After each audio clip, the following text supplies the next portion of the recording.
Hay una pantalla específica que muchos de nosotros crecimos mirando, no en una consola, ni necesariamente en la tele, pero en una computadora de la escuela. Y en esa computadora, una pestaña que se suponía que no debías tener abierta. Y en esa pestaña había un juego, un mapa medieval cubierto de pequeñas torres, pequeños soldados gritando mientras cargaban contra una ola de trolls, un mago, un arquero y un bombardero atacándolos mientras los soldados los detenían. Ese juego era Kingdom Rush, y la historia de cómo llegó a esta pestaña, en esa computadora, en ese salón, y más tarde en la pantalla de nuestros teléfonos, comienza en un pequeño apartamento en Uruguay, con 3 personas a las que se le acabó el dinero, que no recibían feedback, y que realmente no tenían idea de si alguien alguna vez lo iba a jugar.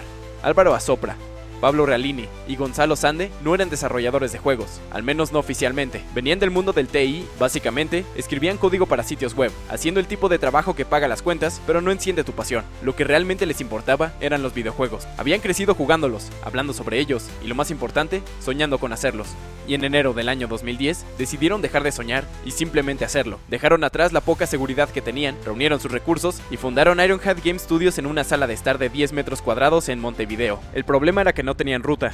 Nadie en Uruguay estaba haciendo esto. No existía ninguna industria local, ningún estudio que pudieran tomar como modelo. Antes de Ironhide, todos estos estudios de Uruguay trabajaban solo por encargos, haciendo cosas para la visión y los proyectos de otras personas. Ironhide quería hacer su propio proyecto, y tenía que descubrir absolutamente todo desde cero, lo que significó aprender sobre la marcha. Su primer intento fue un juego de Facebook relacionado con la Copa Mundial de la FIFA 2010, y ahí aprendieron algo. Hacer un juego exitoso para Facebook era bastante difícil. Luego Clash of the Olympians, un juego de defensa sobre la mitología griega, recibió algo de atención, pero no fue el éxito que necesitaban. El dinero se estaba acabando, y si no hacían algo que realmente funcionara, todo iba a derrumbarse antes de que realmente empezara.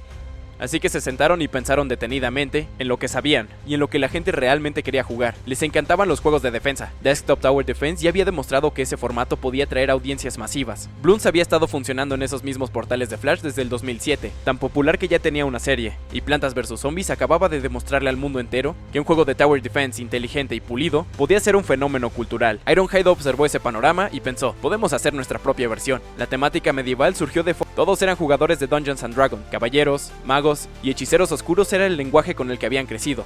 Gonzalo, el artista, apostó por un estilo que era detallado pero caricaturesco, el tipo de arte que parece encantador a primera vista y que entre más lo ves más te gusta. Pablo, el programador, se encargó de toda la parte técnica. Álvaro dirigía todo lo demás, el diseño del juego, el sonido, la escritura, los niveles y la historia. Durante 6 meses los 3 trabajaron en este proyecto en su cuartito. Nadie les decía cómo iba.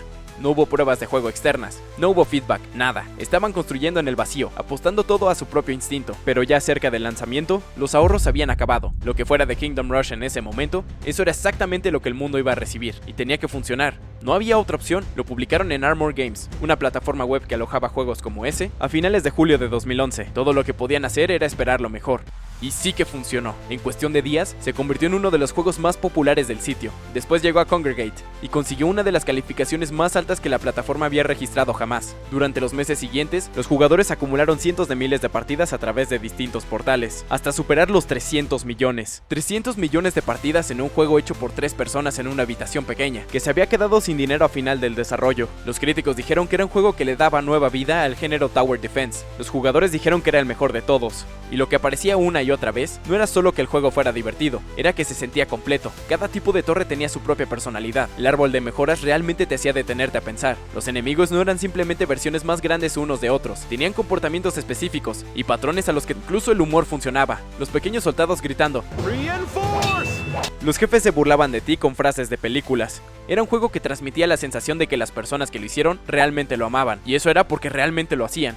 El éxito en Flash les consiguió un acuerdo con Armor Games para llevar a Kingdom Rush a los celulares. El iPad tenía como 1 año y medio de vida, y la App Store todavía estaba forjando su identidad, pero lo notaron. El juego estaba hecho para pantallas táctiles. Pablo aprendió a desarrollar para iOS desde cero, sin nunca antes haber programado en iOS, y lo hizo en 4 meses. Trabajaron intensamente para sacar la versión de iPad antes de Navidad del 2011, lo que exprimió todo lo que el equipo tenía. La lanzaron el 19 de diciembre, y de inmediato alcanzó el puesto número 2 en Estados Unidos, y el número 1 en la mayoría de los demás países. En ese momento, ellos 3 seguían siendo toda la empresa. 2 años de trabajo, la misma oficina del tamaño de un apartamento, pero algo había cambiado. Kingdom Rush no era simplemente un éxito, era el tipo de éxito que cambia lo que un estudio puede hacer después. Se mudaron a un espacio más grande, contrataron más personas y pensaron en lo que seguía.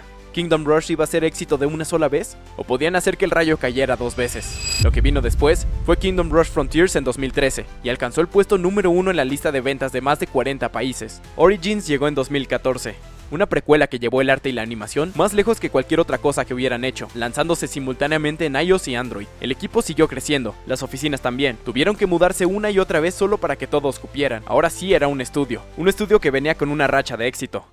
Y entonces ocurrió algo que no tenía nada que ver con Ironhide. A mediados de los años 2000, el mercado móvil había sido un lugar honesto. Hacías un juego, cobrabas $1 o $2 por él, la gente lo compraba y obtenía todo. Los desarrolladores hacían juegos, los jugadores pagaban una sola vez y eran dueños de ellos. Ironhide había construido toda su identidad sobre ese acuerdo, y llegó el free to play. No ocurrió de la noche a la mañana, pero en 2010, la App Store había sido completamente transformada por un pequeño número de juegos extremadamente rentables que eran gratis, y estaban diseñados para siempre sacarte dinero en pequeñas cantidades. Clash of Clans, Candy Crush Saga, juegos construidos alrededor de ciclos diseñados para hacerte gastar dinero, no para divertirte. El dinero que estos juegos generaba era tan descomunal que toda la industria empezó a copiar el modelo, y las propias tiendas empezaron a acomodarse alrededor de ellos. Sin importar lo bueno que fuera, estaban nadando contra una corriente que se hacía más fuerte cada año. Ironhide tenía que tomar una decisión: mantener su identidad a pesar de todo el riesgo, o dejarse llevar por este nuevo mercado. Kingdom Rush Vengeance, su cuarto juego de Kingdom Rush, es donde puedes verlos intentando encontrar un punto medio, y ese punto medio no se sostuvo. Kingdom Rush Vengeance es, genuinamente, un buen juego. La premisa por sí sola, jugar como Vesnan, el villano del primer juego, era el tipo de giro creativo que la comunidad llevaba mucho tiempo esperando. El arte era precioso, probablemente el mejor aspecto visual que la serie había tenido hasta el momento.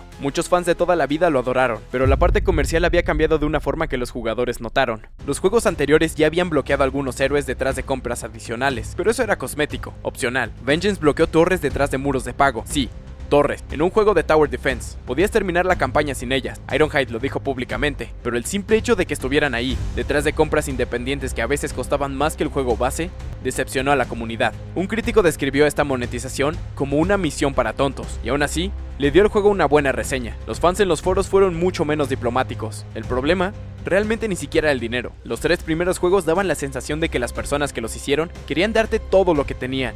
Vengeance daba la sensación de que estaban empezando a racionar. La fórmula seguía siendo el mismo juego, la filosofía había cambiado. Esa tensión alcanzó su peor momento en Junk World, lanzado en Apple Arcade en 2023, una nueva franquicia de temática posapocalíptica, que además de todo era free to play. Para un estudio que había construido toda su reputación sobre juegos premium, juegos donde pagabas una vez y obtenías todo, representaba una ruptura total con su estilo. Las reseñas, en palabras de Ironhide, fueron horribles. Su directora de marketing admitió públicamente que nunca habían lanzado un juego que obtuviera menos de 4.7 estrellas en las tiendas. También dijo que el mercado los había empujado por ese camino, y tenía razón. Esa es la parte que realmente duele. El mercado móvil se había vuelto tan saturado y dependiente del algoritmo que sacar algo nuevo, como un juego de pago, era casi suicidio comercial. Si no estabas posicionado de tal manera que la gente no se lo pensara 2 veces antes de pagar, el juego nunca iba a ser descubierto. Lo que hacía era destacar los juegos gratis y enterrarlos de pago. Ironhide no se equivocó. Había sido arrinconado por un mercado que pasó una década desmantelando lentamente el modelo que los llevó hasta donde están hoy. Los fans que crecieron con ellos no conocían el contexto, simplemente vieron Junk World y sintieron que algo que amaban había sido entregado a una versión de la industria que nunca habían pedido. Ironhide podía haberse quedado en ese rincón, pero no lo hizo. En julio del año 2024 lanzaron Kingdom Rush 5, Alliance, y la respuesta fue del tipo que te recuerda por qué existe esta serie. Entró en el top 3 de juegos para celular, se convirtió en uno de los juegos más vendidos de Steam, ganó un premio de oro de Pocket Gamer y ganó el mejor premio en China Joy. Los fans de toda la vida regresaron con fuerza. Las reseñas hablaban de él como la historia reunió a King Denas y a Vesnan, enemigos desde el primer juego, finalmente luchando codo a codo, y funcionó de una manera que se sentía merecida, como si 13 años de historia de la franquicia hubieran estado construyendo silenciosamente hasta ese momento, porque realmente lo hizo.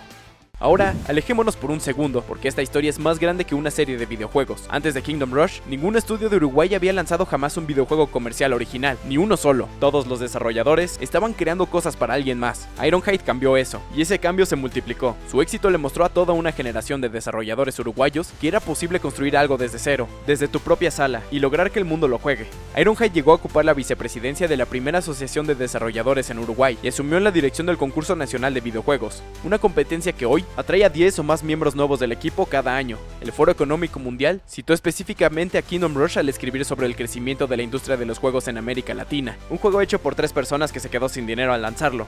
Sembró toda una economía creativa que antes de ellos no existía. Sin embargo, hay algo más de lo que debemos hablar. Ese tipo específico de nostalgia que llega al crecer con juegos como este. En algún momento, te das cuenta de que las cosas que más te marcaron, los juegos que jugabas en momentos robados, en computadoras que no debías tocar, en un salón donde se suponía que deberías estar haciendo cualquier otra cosa más. Esas cosas no desaparecen. Quien desaparece eres tú. Sigues adelante, y aquellas tardes con esos juegos tan específicos son parte de algo a lo que ya no puedes regresar. Kingdom Rush es una de esas cosas para muchísima gente. Un equipo que se quedó sin dinero y aún así lo lanzaron. 300 millones de personas lo llenaron gratis en internet. Y en ese intercambio completamente improbable, ocurrió algo que normalmente no ocurre. Un pequeño estudio de un país sin industria de videojuegos creó un juego tan genuinamente bueno, tan lleno de amor, dedicación y personalidad, que encontró su camino hasta una computadora en una ciudad desconocida, hasta un teléfono en un país que apenas habían pensado, y terminó abierto en un navegador junto a una tarea que no se estaba haciendo, y el niño que lo estaba jugando no tenía ni idea de dónde había salido, solo sabía que era el mejor juego que había jugado en su vida.